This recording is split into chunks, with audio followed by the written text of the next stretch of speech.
Hi all, ഇത് നമ്മൾ തൃശ്ശൂർ സൂവിൽ പോയൊരു വീഡിയോ ആണ് കേട്ടോ. ഒരു കുഞ്ഞു വീഡിയോ ആണ്.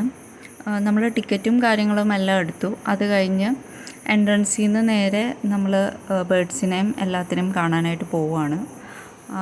അപ്പോൾ നമ്മൾ പോകുമ്പോൾ ഫസ്റ്റ് നമുക്ക് കുറേ പരുന്തുകളെ കാണാം. ശ്രീകൃഷ്ണ പരുന്താണ്. എല്ലാത്തിനും അത്യാവശ്യം നല്ല വലിപ്പമുണ്ട്.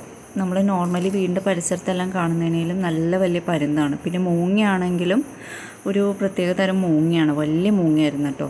പിന്നെ ഒട്ടകപ്പക്ഷീനെ കണ്ടു. ഒട്ടകപ്പക്ഷി അവിടെ ഇഷ്ടം പോലെ ഉണ്ട് കേട്ടോ. പിന്നെ എമു ഇല്ലേ, എമു എന്ന് പറഞ്ഞാൽ പക്ഷിയുണ്ട്, ഒട്ടകപ്പക്ഷിയുണ്ട്. പിന്നെ മയിലുകൾ ഇപ്പോൾ ഇഷ്ടം പോലെ പാടത്തും പറമ്പിലൊക്കെ കാണാൻ പറ്റുമല്ലോ.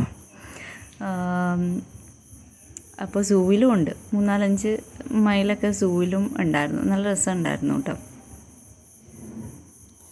പിന്നെ നമ്മൾ വീണ്ടും ഇങ്ങനെ നടന്നു വരുമ്പോൾ നമുക്ക് വീണ്ടും ഒരു എമുവിനെ കാണാം.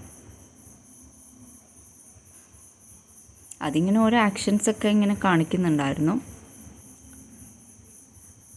പിന്നെ ഒട്ടകപ്പക്ഷിയുടെ ഒരു ഗ്യാങ് ആയിരുന്നു. അത് നല്ല രസമുണ്ട് കേട്ടോ കാണാനായിട്ട്. ഫുൾ വൈറ്റ് ആയിട്ടുള്ളൊരു ഒട്ടകപ്പക്ഷിയാണോ എമോ ആണോ എന്ന് എനിക്കൊരു ഡൗട്ടുണ്ടേ.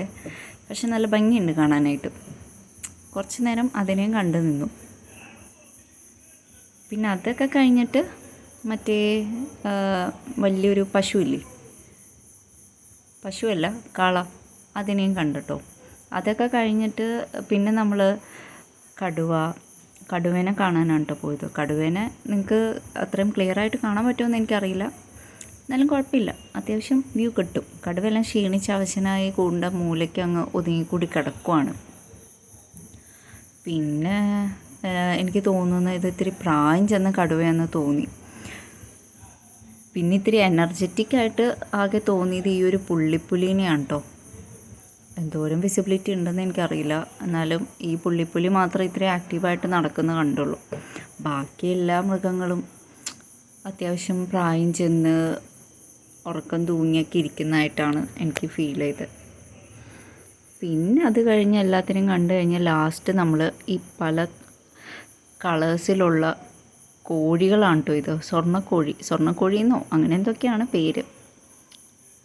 പിന്നെയും മറ്റേ ഹിപ്പോപ്പൊട്ടാമസ് ഒക്കെ ഉണ്ടായിരുന്നു. അതിൻ്റെ വീഡിയോ ഒന്നും നമ്മൾ എടുത്തില്ല കേട്ടോ. അപ്പോൾ ഇത്രയേ ഉള്ളൂ. Thank you.